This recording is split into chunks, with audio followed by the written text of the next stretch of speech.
wabarakatuh. Sama Pak Suraman Sarif. Sebelum lanjut kita video ini, jangan lupa like, comment, dan subscribe ya.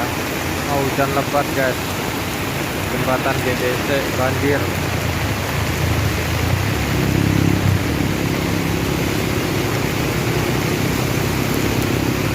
Nah dari sono atas, dari atas sono air nggak di pengaliran air, jadi tumpah ke jalan semua, jadi dampaknya ke jembatan.